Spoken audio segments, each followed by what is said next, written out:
जड़ से जुड़ाव। अविनाश राय खन्ना, पूर्व सांसद। 13 जनवरी 2025 से उत्तर प्रदेश के प्रयागराज में इस बार का महाकुंभ नक्षत्रों की दशा के अनुसार 144 वर्ष बाद भारत की धार्मिक जनता को संगम में स्नान करने के बहाने समूचे भारत की धार्मिक, आध्यात्मिक, सामाजिक परंपराओं और साधुओं संतों की तपस्याओं की साक्षात अनुभूति प्राप्त करने का अवसर दे रहा है। इस महाकुंभ को समूचा विश्व आश्चर्य से देख रहा है कि किस प्रकार एक सीमित स्थान पर करोड़ों लोग अपनी सनातन संस्कृति के भिन्न भिन्न रूपों के साथ समागम करते हैं। इतने बड़े विशाल समागम का लगातार लगभग 55 दिन संचालित करना प्रशासनिक दृष्टि से भी कोई सरल कार्य नहीं था।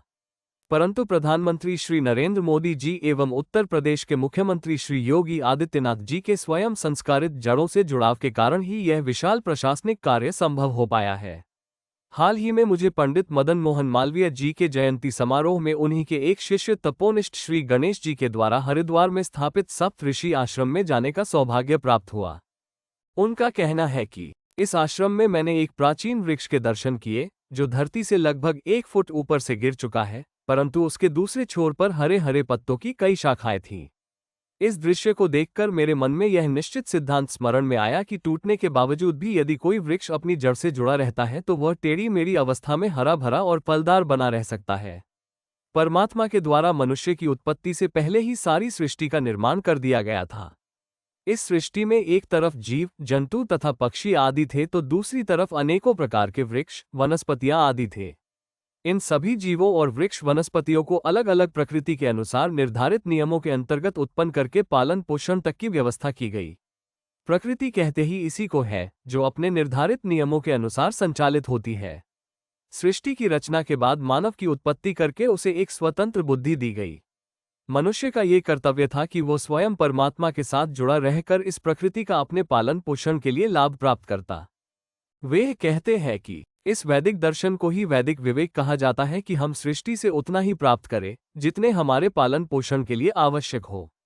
इससे अधिक संग्रहण का हमारे जीवन में लेश मात्र भी महत्व नहीं है, क्योंकि मृत्यु के समय हमारे द्वारा संग्रहित किया गया एक कण भी हमारे साथ नहीं जा सकता है। सभी मनुष्यों को ये सिद्धांत आवश्यक रूप से स्मरण रहना चाहिए कि यदि हम अपनी जड़ों के साथ जुड़े रहेंगे तो हमारे जीवन में कष्टों, विवादों और विनाश की संभावना बहुत कम हो जाएगी। सांकेतिक रूप से अग्नि में समिधा और सामग्री के साथ घी की आहुतियां देना यज्ञ कहलाता है। इस प्रक्रिया में भी अक्सर मंत्रों के साथ इदम न मम का उच्चारण किया जाता है। अविनाश राय खन्ना जी बताते हैं कि इसका अर्थ यह है कि हवन में चढ़ाए गए पदार्थ मेरे नहीं है। ये सभी पदार्थ अग्नि अर्थात भगवान के ऊर्जा रूप से प्राप्त हुए हैं। यहाँ तक कि हमारा आहार और समूचा जीवन भी भगवान से प्रतिक्षण मिलने वाली ऊर्जा से चलता है। इस जीवन में हमारा अपना तो कुछ भी नहीं है। वास्तव में हमारा व्यक्तिगत अस्तित्व भी मूलतः भगवान की ही देन है।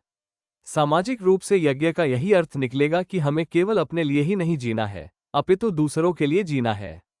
यज्ञ का अर्थ है त्याग, परोपकार, बांटकर खाना, दान की प्रवृत्ति, सबकी सहायता के लिए तत्पर रहना, सबके लाभ और कल्याण के लिए कार्य करना, सब पर दया करना और सबसे प्रेम करना।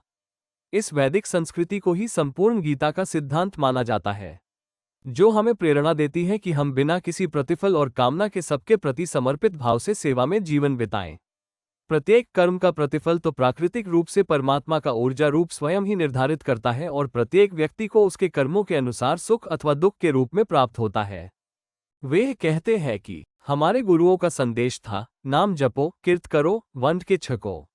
अगर आज भी सारा समाज इस संदेश को अपना ले तो हम सब और पूरा देश समृद्धि की तरफ बढ़ने लगेंगे। सरकारों के संचालन के लिए राजनेताओं की होड़ सारे भ्रष्टाचार की जननी बनती जा रही है। ये भ्रष्टाचार कार्यपालिका और न्यायपालिका को भी अपने दायरे में समेट लेता है।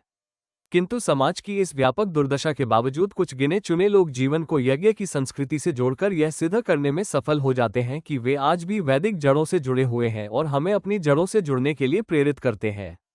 अविनाश राय खन्ना जी बताते हैं कि राजनीतिक दलों, सामाजिक और धार्मिक संस्थानों की जड़ें उनके संस्थापकों के विचारों और सिद्धांतों में जुड़ी होती हैं। जैसे भाजपा की जड़ें आरएसएस के मिशन में स्थापित हैं, जिनसे आज तक भाजपा लगातार जुड़कर ही चल रही है।